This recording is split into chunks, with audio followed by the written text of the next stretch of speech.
Hello again. Wow, 3 days in a row. I thought I said I wasn't going to see you till 75 days. That's brisket. There's Morty. 75 hard is hard. 2 workouts a day. Let's go like this. Morty wants to be in the shot. Morty is so cute. Morty, say hello to everybody on YouTube. Morty, do you want to say hi to everybody on YouTube?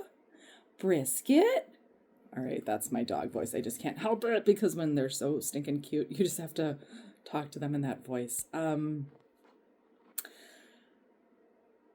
I didn't sleep last night. I'm definitely in the withdrawal from alcohol insomnia phase of not drinking. By the way, I think I'm going to make a video once I have a bit more sobriety under my belt, but AA is totally a cult. And I'm like, just like with the contractor, and I like missed a bunch of red flags. When did I start drinking heavily? COVID. That's when the wheels really fell off. Morty, no. Okay, we're going to have to pause this because he gets so jealous when I have my phone out.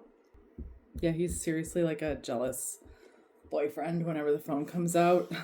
It's out of control. My life is kind of out of control, but we're moving in the right direction. Yeah, so AA is a cult. It's Bill Wilson's cult, just like Jehovah's Witnesses is.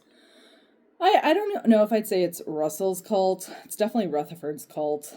And then it just, keeps growing more ugly appendages like that weird virus that the rabbits have in Colorado.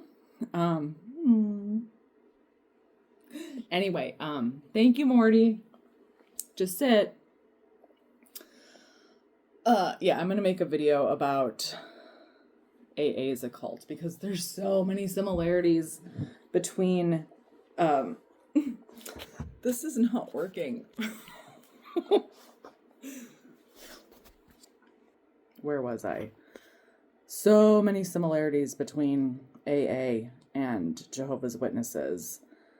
And there's a super awesome podcast called Sobriety Bestie, where she was sober for 10 years in AA, gave credit for her sobriety to AA, realized it was a cult because one of her friends committed suicide. And then only in April of this year, so 5 years post leaving AA, was like, I need to share this with the world. So I love her channel.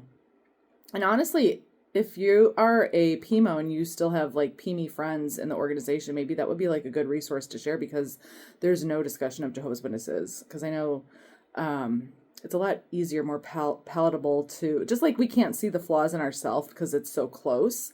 But when you're watching someone else's life crumble, you can easily point out and be like, why didn't you see this? Why didn't you see that? Like, duh. So like, showing Jehovah's Witnesses how Mormonism is not the truth at the very least and is a cult. Although if I had to choose between being born a Mormon and a Jehovah's Witness, I think I would have rather been a Mormon because they go to college. And they don't drink alcohol. No, they just do pharmaceutical drugs. Stop it. What I was going to make this video about is how I really have a big heart for atheists. There was one guy, I think it's Caribbean Man something. He's harassed me on some of my former videos, but he still keeps showing up. So joke's on you because you still watch this. Isn't that interesting how we always give more attention to the negative? Instead of pointing out the most phenomenal comments that I've had recently, it's the negative ones that are just like a thorn. But I get it. I really, really get it. My faith this year, I haven't been watering it and feeding it. Wasn't there some sort of analogy about like wolves? The one that bites your head off is the one that you feed? I don't remember. Something like that was the analogy. But yeah, As you can tell, I have a very codependent relationship with my dog. Morty's an extension of my own anxiety, and he is very clingy. And I created this monster. Do we create everything? I have a friend who's like, well, you know, you're a very strong personality. You chose all of this to work through your generational trauma. And I'm still chewing on that. Like, I chose to be born into a family that was in a cult. And I mean, there's far worse things. Don't get me wrong. I think of people who were abandoned as babies and don't know who their biological parents were, and, you know, far, far, far worse things. So I guess if I'm going to, like they say, if you sit at a table and everybody puts their problems in the middle, you're still probably going to choose your own problems. But I had a magical morning today, accepted the insomnia, and got out of bed because I needed to get in this workout with 75 hard, and watched the sunrise, walked to the lighthouse, saw all the fishermen because the salmon are starting their run up the river, ran into a kid who like had just caught a 22-pound king salmon, and it was just kind of magical. It's pretty cool how you can start your day early when you're not hungover. Which, if any local Jehovah's Witnesses are watching this, no doubt they're gloating.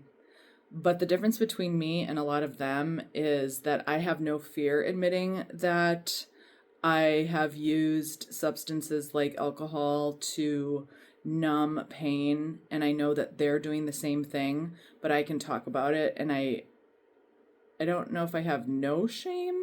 Well, I guess so, because I'm blasting it on YouTube, but I don't have that dreaded shame of God hates me, I'm unlovable, I'm garbage to God. And I have to go tell on myself and ask for a man to pray in my behalf for forgiveness. No, I can just do that myself because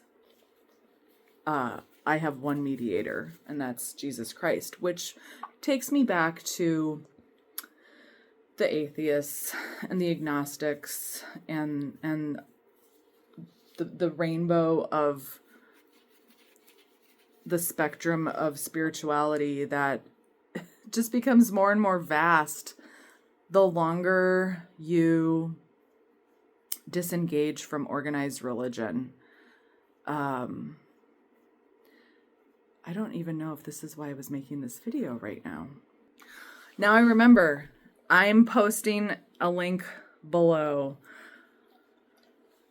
Fred Rogers. Mr. Rogers. I want to go live in Mr. Rogers' neighborhood. And I've been listening to Mr. Rogers' voice the last couple days because I'm reading this book called Stop Being the Good Girl. I think that's what it's called. I forget. Anyway, isn't this dog so sweet? That's Brisket. He was severely abused. His owner was going to shoot him. He's from McAllen, Texas, and that's why we named him Brisket, because he's from Texas. And he's afraid of everything and everybody, unlike Morty, who's not afraid of anything and just is like a crackhead who wants more. Brisket's like, don't look at me. It's like when you walk the two of these dogs, Morty is offended if you don't look at him and pet him, and Brisket is just crawling out of his skin wanting to get away from everybody. So it's an interesting combo. I guess it's, again, as above, so below. Is what we see outside a reflection of what's going on inside? Mr. Rogers. And this interview, even just listening to his tender voice, just melts something inside of me and makes me want to cry.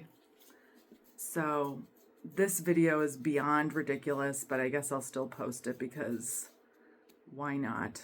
And the point Mr. Rogers was making is look for the helpers when everything seems like it's crumbling down.